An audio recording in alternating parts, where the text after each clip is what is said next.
Hello and welcome back to Vault Holocron, where today I will be explaining the Sugis. Sugis are the sentient humanoids that were known to be some of the best arms dealers in the galaxy. Sugis could have green skin, could have magenta eyes.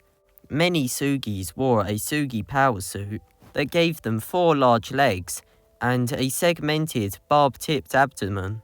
A lot of this video will cover stuff from an unreleased Clone Wars arc.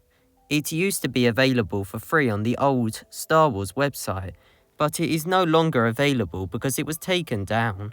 Unfortunately, the only way to watch it now is through piracy. Piracy is illegal, so don't look up Star Wars Crystal Crisis on Utapau on Google or YouTube. Now I'm going to explain some notable Sugis. First up is Chong, a male that worked as a ranking guard for Endent, an arms dealer during the time of the Clone Wars. Endent's arms dealing group made a deal with the Confederacy of Independent Systems to sell them a giant kyber crystal. They sold precision laser dart guns to the Armani on Utapau and used the Armani as security. Jedi Tu-An became aware of the ongoings with the Separatists and travelled to Utapau to investigate the sale, but was killed. After discovering the Separatist involvement, Obi-Wan and Anakin Skywalker picked up the case. They first investigated the Armani planes, looking for Armani working with the Sugis, but the Armani scattered before they could ask any questions. The Jedi set out to follow Sugi footprints and set up camp for the night and slept when it got late. When they woke, they were surrounded by Sugis holding them at gunpoint. They had their lightsabers taken. Chong brought the Jedi to his camp. While on the way to the camp, one Sugi was investigating Anakin's lightsaber. He pointed it at his head, and so Anakin used the Force to ignite the lightsaber. This angered Chong, causing him to question Anakin and Obi-Wan on what they were doing on Utapau. The Jedi said they had come to buy Sugi weapons. Chong denied knowing anything of Sugi weapons. Anakin then told Chong that everyone in the Outer Rim knew about the deal with the Separatists. When they arrived at the camp, Chong brought Endent to the Jedi so the pair could question the Jedi. The Jedi said they would double the payment the Separatists had offered for the kyber crystal. Endent took the Jedi to a cell in his ship and contacted Dooku. Dooku told them to kill the Jedi, prompting Endent to bring up how the Jedi were offering twice the amount of money. Dooku told the Sugis not to consider the Jedi's offer. Anakin and Obi-Wan escaped their cell. Chong and other Sugis then fought the Jedi. Anakin picked up 2 blasters from a weapons cache and fought against the Sugi. However, the Sugis cornered the Jedi. Chong stated that the Jedi were defenseless without their lightsabers. Anakin used the Force to ignite the lightsabers on Chong's belt, killing Chong. The Jedi chased Endent, but he got away.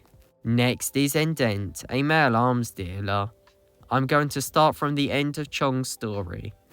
The Jedi were on the Sugi ship with the kyber crystal, but the Sugis had sabotaged the engines, so they couldn't take off.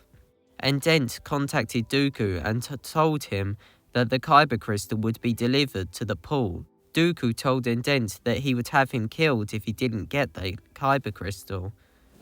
Kenobi and Skywalker collected an animal to transport the kyber crystal.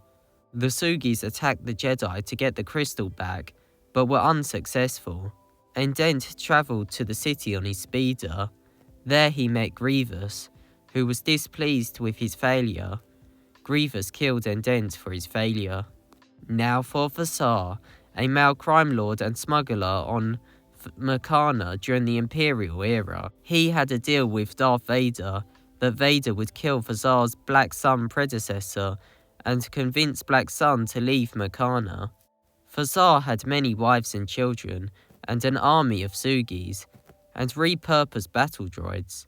Fazar made a deal with the Chimera Syndicate lieutenant to import custom fuel cells. This caught the attention of insurgent leader Birch Teller, who wanted to use the fuel cells in his plan to steal Tarkin's personal Corvette, the carry-on spike. The carry-on spike was successfully stolen, and so Vader and Tarkin paid Fazar a visit. Vader told Fazar that he was insolent. Vader and Tarkin requested to take Fazar's ship, the Parsec Predator, to pursue Tarkin's ship. Fazar was confident in his larger numbers. Fazar refused to give up the ship. Vader and Tarkin then revealed that they had captured his warehouse and were willing to trade the warehouse for his ship. Fazar still refused. Then Vader and Tarkin revealed that they had Fazar's wives and children and would kill them if Fazar refused to give them the ship. Fazar surrendered his ship, gave them the launch code and begged that they let his wives and children live. After retrieving the information, Vader force-choked Fazar to death and killed his Sugi followers. Next up is Unidentified Arms Dealer, an arms dealer based on Meccana. They traded their circlet for Seer Junda's mandolin when the Stinger Mantis crew ventured to Meccana.